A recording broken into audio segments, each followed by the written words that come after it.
Hi, I'm Sienna. And I'm Julian. And we're from Further Back in Time for Dinner. It is currently bucketing down. It's in 1940s. What the hell's going on? I'm pretty sure we're filming this in the middle of a tropical cyclone, so we're probably gonna sound a little bit loud. So, the 40s were good. I felt like in the 1940s the food actually wasn't too bad. Best meal we had was Nonna's pasta recipe in 1949. Oh yeah, that hit the spot. It was decent. Strangest thing, I ate this layered tomatoes, there's veal in there, mushrooms, a whole bunch of things, and then bananas on top. Weird. Ugh. Bananas on veal. Meat. Veal, tomato, banana, mushroom. The burgers were decent as well. I had no idea you had to eat that. Yeah, it was a weird combo. The food was pretty good, like meat rationing, butter rationing, sugar rationing. Maggie Beer came and brought us golden syrup. Best thing about 1940s was Maggie Beer. Oh my gosh, I love you. I really liked the kitchen upgrades. We had like a toaster, a kettle, the cooktop got heaps better, and Mum and I got a pressure cooker. We were a little bit more independent in the 1940s. We didn't have much leisure time. I was working and then I'd come home and look after the veggie patch when it wasn't torrential rain. I'm doing a lot of manual labour. I worked a lot for the Land Army. Learning how to drive a tractor was pretty cool. Over 800,000 women were employed at its peak, and that made up 25% of employment. Ended up rising the economy by 40%. So I think we did a pretty good job. Look at us, girl power. Julian was in World War II. It was just us girls. We didn't really know when things would go back to normal. Contact? I wasn't surprised when I found out I wasn't going to be seeing my family for the first half of the 1940s. Everyone knows what World War II is. I was going to volunteer, and I did as an airman. In the 1910s, I did go off to serve in World War I, but boots on the ground as an army man is very different to, you know, flying in a plane squadron. Terrifying. Look, I don't do well with heights. You can't really get much higher up than 2,000 feet up in a plane now, can you?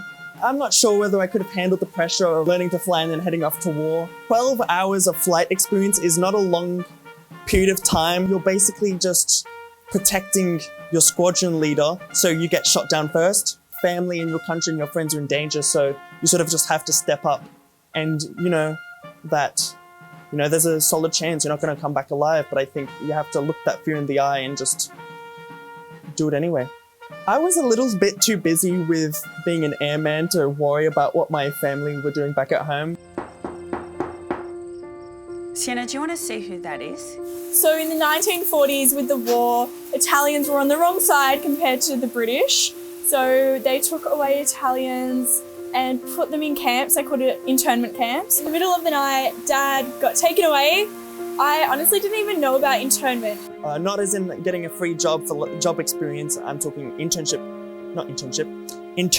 camps. But they were pretty much stolen in the middle of the night and arrested.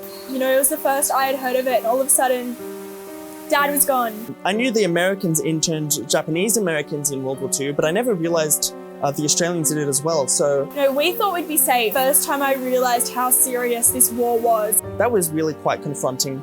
How bad, like, racial discrimination got. You know, to be locked up in prison for the crime of your genetics. Even just setting the table and not having Dad sitting at the head was so strange for us. Picking on him for being Italian. Dad hadn't even gone to World War I because he was too old.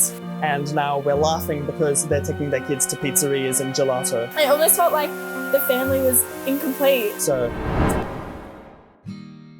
I'm not sure how much I've changed as a result of this experience. Probably have, you know, and I think it's given me a greater appreciation of what life was like for the average Australian.